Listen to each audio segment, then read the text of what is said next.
मित्रों, मैं पंकज कुलश्रेष्ठ एडवोकेट भोपाल जिला न्यायालय में वर्तमान में प्रैक्टिस कर रहा हूं और सभी प्रकार के केसेस के बारे में मेरा अध्ययन है और मैं विगत 42 वर्ष तक माननीय जिला एवं सत्र न्यायाधीश भोपाल एवं अन्य न्यायालयों में वरिष्ठ न्याय सहायक के पद पर कार्यरत रहा और सन 2021 में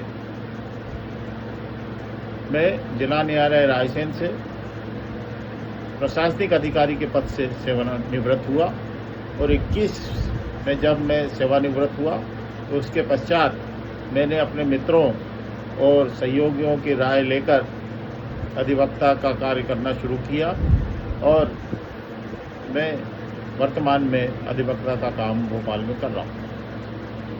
मित्रों, मुझे जैसा कि मैंने पहले ही बताया, न्यायालय के कार्यकलापों और कानून के बारे में अच्छी जानकारी है। मैं चाहता हूं कि मेरा जो अनुभव है और मुझे जो जानकारी है आप सभी के मध्य उसको अपने संस्मरण के रूप में सुनाऊं और जो कुछ इसमें से आपको लाभ मिल सके ऐसी बातें मैं आपको बताने का प्रयास करूं। मित्रों, जैसा कि आपराधिक प्रकरणों में सबसे महत्वपूर्ण होता है साक्ष्य, और साक्ष्य का जब हमें प्रतिपरीक्षण करना होता है तो ये बहुत ही महत्वपूर्ण विषय है और साक्ष्य का प्रतिपरीक्षण कैसा किया जाए इस बिंदु पर मुझे कुछ विचार अपने इस प्रकट करने हैं। मित्रों, जब साक्षी न्यायालय में उपस्थित होता है तो वह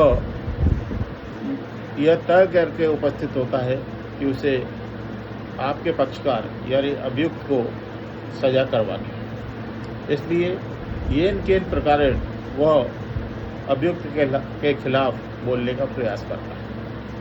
साथियों, प्रतिपरीक्षण में जाने से पहले आपको इस बात की पूरी तैयारी कर लेनी चाहिए कि जो गवाह आपके समक्ष उपस्थित हो रहा है उसको आप पूर्ण रूप से प्रतिपरीक्षित कर सकें।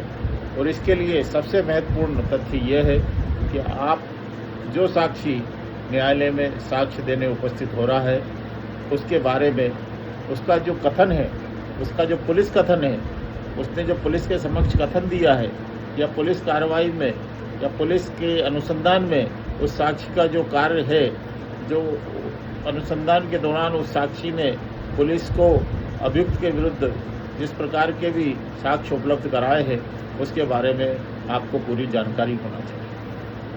इसलिए सबसे पहले आपको मेरा ये कहना है कि आप जो फाइल, जो चालान, जिस प्रकार का दस्तावेज आपके पास आया है उसका पूर्ण रूप से अध्ययन करें। साथियों, यदि आपने जो कथन, जो दस्तावेज, जो चालान पुलिस ने आपको उपलब्ध कराया है न्यायालय के माध्यम से, आपने अगर उसका गहनता से अध्ययन कर लिया तो निश्चित रूप से आपको प्रतिपरीक्षण करने में परेशानी नहीं होगी। साथियों, जहाँ तक मेरा अनुभव है, साक्षी बिल्कुल तैयार होकर आता है और उसको उसकी मानसिकता ये रहती है कि वो आपके पक्षकार यानी अभियुक्त के विरुद्ध अपने कथन दे। और आप चूँकि तैयारी करके आते हो और आपका ये कर्तव्य होता है कि आपका जो पक्षकार है और जो अभियुक्त है उसको आप न्यायालय से बाइज्जत बरी करा सको। इसलिए आपको अपनी तैयारी पूरी करना है। आपका अभियुक्त आप पर पूर्ण विश्वास करता है, उसके विश्वास पर आपको खरा उतरना है। इसलिए आपको पूर्ण मेहनत करना है तो ही आप अपने अभियुक्त को प्रकरण में छुड़ा पाओगे। तो सबसे पहली टिप जो मेरी है यह है कि आप जो चालान आपको उपलब्ध कराया गया है उसको आप पूर्ण रूप से एक एक शब्द, एक एक पन्ना आप अध्ययन कर लें। उसके पश्चात ही प्रतिपरीक्षण के लिए जाएं।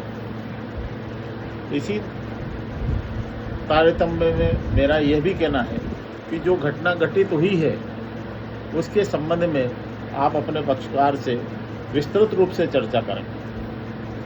उसको ये विश्वास दिलाएं कि जो कुछ चर्चा हो रही है वो आपके फ़ायदे के लिए है, इसलिए वो कोई तथ्य आपसे न छुपाए और आप अपना पक्ष अच्छी तरह से न्यायालय में प्रस्तुत कर सकें। इसलिए ये आवश्यक है कि अभियुक्त के साथ एकांत में बैठकर उससे पूरी घटना का विवरण और वो घटना किन परिस्थितियों में घटित हुई और जो साक्षी उपस्थित हो रहा है उसका इस प्रकरण से क्या लेना देना है, इसके बारे में आप पूरी जानकारी प्राप्त कर सकें। आज के ब्लॉग में मैं इसी मुद्दे को छोड़कर आपके समक्ष जा रहा हूं। अगले ब्लॉग में अभियुक्त की ओर से साक्षी का प्रति परीक्षण किस प्रकार से किया जाए, इसके बारे में और भी कई बातें बताने का प्रयास करूंगा। आपको अगर यह ब्लॉग पसंद आया हो, मेरे विचार आपको पसंद आए हो, तो इनको लाइक करें, शेयर करें और कमेंट्स करके मुझे अवश्य बताएं कि मैं इसमें किस प्रकार से सुधार कर सकता हूं। धन्यवाद।